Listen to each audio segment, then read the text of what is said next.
오늘은 에레미야 애가 1장 말씀입니다. 말씀으로 우리 가운데 오시는 그 하나님의 은혜가 우리 안에 넘치기를 원합니다. 이 에레미야 애가는 이 바벨론의 그 느부갓네살 왕으로부터 성전이 무너지고 완전히 멸망한 그 예루살렘을 바라보며 예레미야가 5편의 그 슬픔의 애가 눈물을 흘리며 불렀던 그 노래를 기록한 것이죠. 그래서 완전한 절망이죠. 돌 하나도 돌 위에 남지 않았죠. 완전 바닥까지 떨어진 것이죠. 그러나 완전한 멸망은 곧 완전한 구원인 것입니다. 이 구원은 우리가 의지하고 사랑하고 소중히 여기는 것, 그것이 다 무너지고 하나님만 의지하고 하나님만 사랑할 수밖에 없게 되어지는 것, 그것이 바로 구원이라 할 것입니다. 우리는 하나님 없이는 결코 존재할 수 없는 존재이죠. 하나님만 우리의 생명이 되시는 그런 분이신 것이죠. 그래서 하나님께서는 가장 낮아짐을 원하시는 것입니다. 이 예레미야 애가는 가장 슬픈 그런 애가이지만 한편으로 완전한 구원의 노래인 것입니다. 심판이 구원임을 아는 것이 참 은혜라 하겠습니다. 이 추수는 쭉정이를 불태우는 것이 목적이 아니라 알곡을 모아 곡간에 들이기 위한 것이 바로 추수의 목적인 것이죠. 이 적당히 무너지고 적당히 낮아져서는 알곡을 고를 수가 없고 하나님께서 일하실 수 없는 것이죠. 오늘부터 이 5편의 애가 이 슬픔과 탄식과 절망으로 시작하여 회개하며 하나님께 돌아가는 것으로 결론이 나게 되는 이 말씀을 통해서 하나님의 그 무궁한 그 자비, 은혜, 그 감동적인 그런 고백을 우리도 함께 드릴 수 있기를 원합니다. 이 돌 하나도 돌 위에 남지 않는 그 절망이 하나님의 자비이며 은혜이며 구원임을 깨달아 아는 그런 우리가 되기를 원합니다.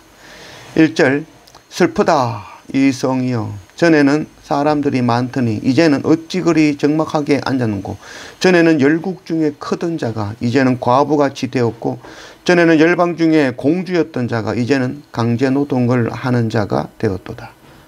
밤에는 슬피 우니 눈물이 뺨에 흐름이요 사랑하던 자들 중에 그에게 위로하는 자가 없고 친구들도 다 배반하여 원수들이 되었도다. 유다는 환난과 많은 고난 가운데에 사로잡혀 갔도다. 그가 열국 가운데에 거주하면서 쉴 곳을 얻지 못하며 그를 핍박하는 모든 자들이 궁지에서 그를 뒤따라 잡았도다. 에레미야서를 정확하게 보여주는 한 단어죠. 슬프다. 에레미야의 탄식이죠. 울고 또 울고 그래도 눈물이 마르지 않죠. 이 예루살렘의 귀부인들이 하루아침에 과부하되고 귀하게 자란 공주가 노역자가 되고 열방에서 위세를 떨치던 그 유다가 이제는 조공을 바쳐야 되는 그런 노예가 되고 말았죠. 위로해 줄 자가 하나도 없습니다. 친하던 친구들도 내가 잘 될 때는 함께 했지만은 내가 어렵고 무너지니 원수가 되고 말았죠.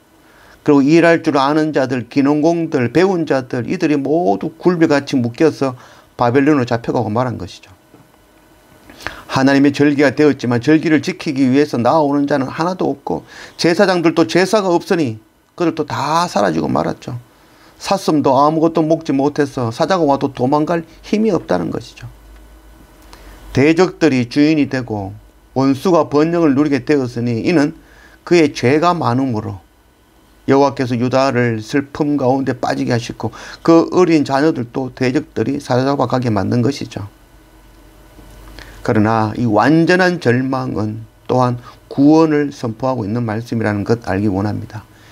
이사야 6장 13절 그 중에 10분의 1이 아직 남아 있을지라도 이것도 황폐하게 될 것이나 밤나무와 상서리나무가 배임을 당하여도 그 그루터기는 남아 있는 것 같이 거룩한 시가 이 땅에 그루터기니라 하시더라. 이사야 선지자가 이 구원을 이 그루터기로 비유하고 설명하였죠. 크고 아름다운 그런 높은 그런 나무가 베어지고 그루터기만 남는 것, 그것이 오히려 구원이고 희망이다라는 것을 선포하고 있는 이 이사야 말씀이죠.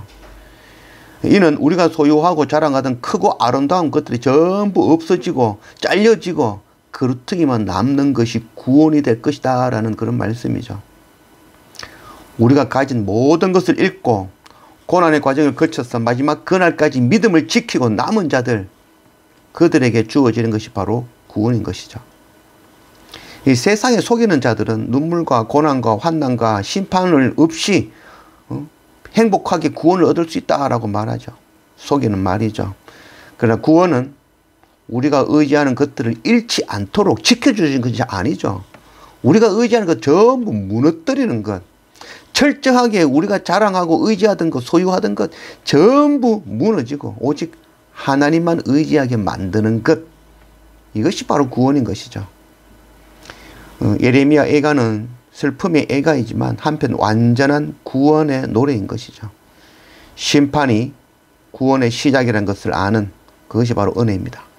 7절, 예루살렘이 환난과 유리하는 고통을 당하는 날에 옛날의 모든 즐거움을 기억하였으며 그의 백성이 대적의 손에 넘어졌으나 그를 돕는 자가 없었고 대적들은 그의 멸망을 비웃는도다. 예루살렘이 크게 범죄함으로 조석거리가 되었으니 전에 그에게 영광을 돌리던 모든 사람이 그의 벗었음을 보고 업신여기며 그는 탄식하며 물러가는도다. 이 잘 나가던 친구는 잘 나갈 때 그런 친구들 많이 도와주고 함께 했지만 뭐 이제는 아무것도 없으면 전부 도망가 버리죠. 정말 친구가 아닌 것이죠. 돈이 있고 권력이 있고 잘 나갈 때는 친구였지만 모든 것을 잃고 나면 조롱거리가 되고 비웃기만 하죠. 누가복음 15장 16절 말씀, 그가 돼지 먹는 지엄 열매로 배를 채우고자 하되 주는 자가 없는지라. 이에 스스로 돌이켜 이르되 내 아버지에게는 양식이 풍족한 품꾼이 얼마나 많은가. 나는 여기서 줄여 죽는구나. 내가 일어나 아버지께 가서 이르기를 아버지, 내가 하늘과 아버지께 죄를 지었사오니 지금부터는 아버지의 아들이라 이끌음을 감당하지 못하겠나이다. 나를 품꾼의 하나로 보소서 하리라 하고. 구원은 우리가 의지하는 것들을 잃지 않도록 지켜주시는 것이 결코 아닙니다. 구원은 하나님 안에 모든 것, 우리가 의지하고 자랑하고 소유하는 모든 것을 철저하게 제거하고 오직 하나님만 의지하게 하시는 것입니다. 돼지 죽도 배부르게 먹지 못하자 그제야 탕자가 아버지의 사랑을 깨닫게 되어지는 것이죠. 돌 하나도 돌 위에 남지 않자 그제야 하나님의 은혜를 깨닫게 되어지는 이 유대 백성들이죠.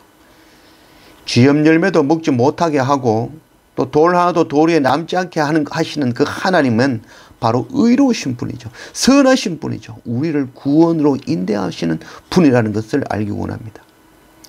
그렇게 해야만이 하나님 아버지를 떠난 내가 바로 죄인이라는 것, 그것 깨닫게 되어지는 것이죠. 나의 죄를 깨닫는 것, 그것이 바로 구원의 시작인 것입니다.